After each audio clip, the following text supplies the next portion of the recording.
আজ হচ্ছে পঞ্চম দোলের মেলার দ্বিতীয় দিন। দেখো আজকে মেলাটা হালকা ফাঁকা আছে, আর ওই ছোট ছোট যে দোকানগুলো বসেছিল কালকে সেগুলো আজকে আর বসেনি, কোনো বছরই বসে না, কিন্তু আজ ছিল যাত্রা।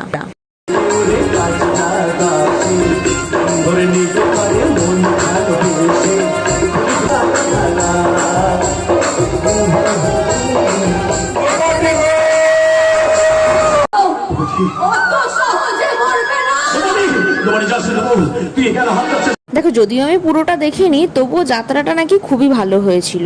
আর এখানে দেখো টুনটুনি মাথা আঁচড়ানো শুরু করে দিয়েছে, মেলা থেকেই কিনেছে এটা, আজকালকার পাকা বাচ্চা হলে যা হয়। তারপরে টুনটুনি একটু আইসক্রিম খেয়ে নিল।